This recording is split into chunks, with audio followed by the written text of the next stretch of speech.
Hello, my sexy muffins, and welcome back to another video. In this video, we are doing Eyeless Jack of Creepypasta. The art will be limited in this. I apologize. Anyways, let's get on to it, right into it, and all that good stuff. I hope that you all had a good Halloween. And this is most likely going to be posted after Thanksgiving or before Thanksgiving. So I hope that you all had a good Thanksgiving or will have a good Thanksgiving. And if you don't celebrate Thanksgiving like you do in the United States, I hope that you all have a great Christmas or whatever holiday is up next for you, or Hanukkah or whatever.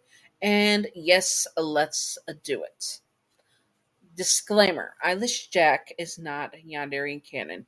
Also, he is aged up to definitely adult, even though he was in college during his creepypasta. I want it to know that he's an adult. An adult.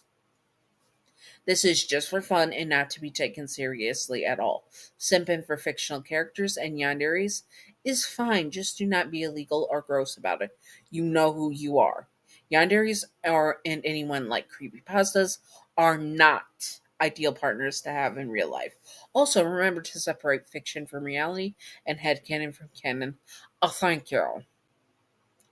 Now here are the headcanons and trades of what he would be like as a yandere base-wise. He was sacrificed by a cult and to was sacrificed to a cult. Tongue twister. He was sacrificed by a cult to a demon, but it failed. Thank you. He was 19-year-old young man physically. He was 19-year-old when he was sacrificed. He stopped aging after that and became an immortal 19-year-old basically. His eyes were removed, and tar and blood were poured into the sockets. The sacrifice failed and accidentally turned him into an eldritch horror kidney eating monster. He is immortal and lives his life with his new powers and cravens. He has retractable claws that are sharp, so sharp that they can cut through muscles and arteries. They also numb the skin as they do so, not waken his would-be victims. He has sharp teeth that can bite into kidneys with ease for him to eat. He has never left any evidence and never been caught. This was until he met you. He was after your roommate in your room and in your room, cutting into her. Oh, 1 second, I read that wrong. He was in after your roommate in hers and your rooms, cutting into him, removing her kidney. He places it in the cooler and then hears you. You had worked a long shift as a volunteer at the hospital.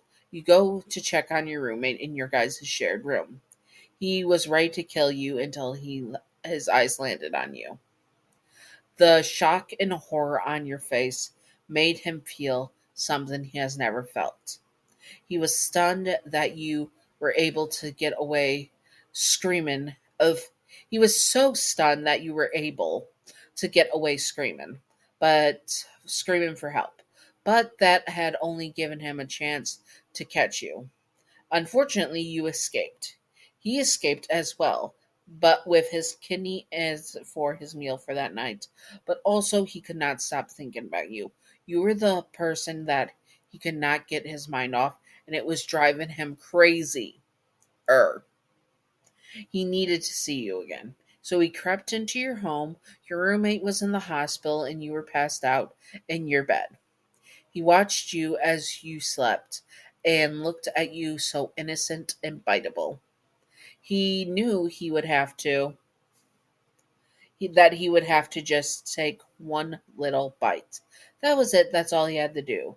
That becomes a nightly thing for Eyeless Jack. Breaking into your home, sleeping, and his mouth watering just looking at you.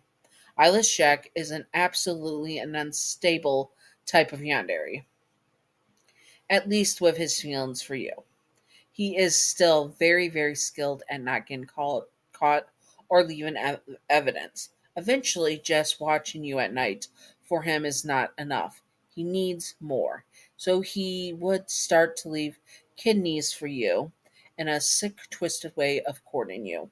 Along with kidneys are Along with the kidneys are bloody notes. He realizes You do not see the kidneys or anything as such as, well, you don't like him, so you don't seem to like the kidneys. Okay, he can do better.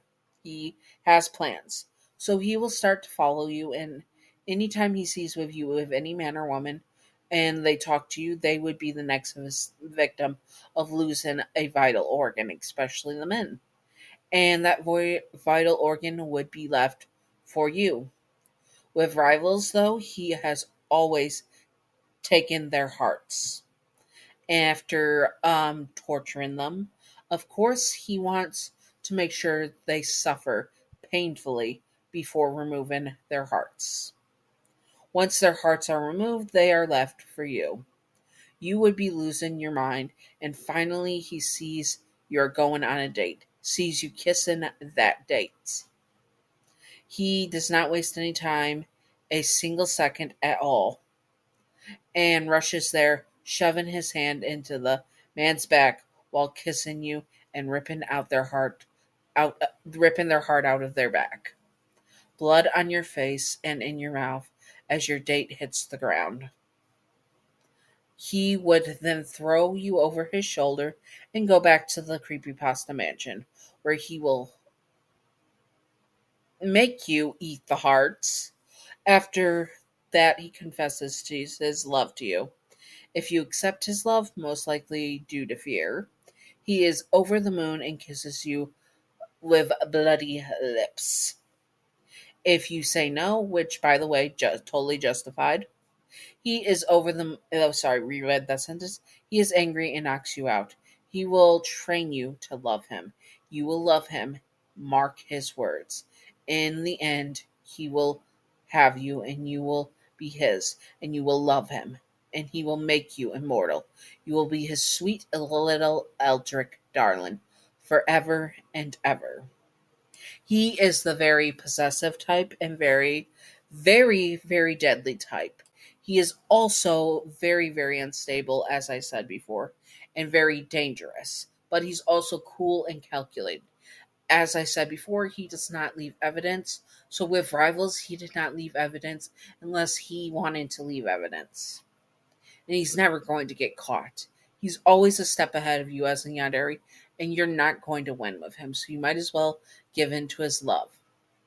And that's about it. Anyways, I hope that you all enjoyed this. And if you would like to see more, comment below what you would like to see, and I will do my best to do it. I have done Hoodie, Aged Up, Jeff the Killer, and Slenderman. So if you want to check out those, I will have them properly linked at the video, along with a video game slash creepy or a horror slash slasher slash all my horror characters list for you to check out and all that good stuff. Anyways, I hope that you all enjoyed, and on to the Patreon outro. Patreon outro. Thank you, Gav, for being my first patron. You are wonderful. You are beautiful. You are stunning. You are gorgeous. Thank you, Gav. Thank you. Thank you, Gav. And thank you, Wicked Brony, for being my second patron. You are wonderful, beautiful, stunning, gorgeous. Thank you, Wicked Brony, so, so, so much. Thank you. And I hope that you all enjoyed this. If you would like to see more, comment below what you would like to see, and I will do my best to do it and all that good stuff. And also, the next one up that I have for Creepypasta stuff and all that good stuff is Masky, aka Tim. I love the name Tim. Tim. Timmy. Anyways, I hope that you all enjoyed this. And now on to the secret outro. Secret outro. Secret outro. Secret outro. Secret outro with a baseball bat. Anyways, secret outro. If you were in this situation and you were having very numerous bloody organs left on your doorstep and possibly considered to be a serial killer, in that you were mocking the police by calling them every single time about it, how would you react? I don't know how I would react. I'd probably feel like I was going insane and become a shut-in and never leave my house, and then end up getting kidnapped by Eyeless Jack. Anyways, oh my goodness. Anyways, I hope that you all enjoyed this. What would you have done in this situation? Comment below, and I hope that you all enjoyed. And stay sexy, all my sexy muffins. Bye bye.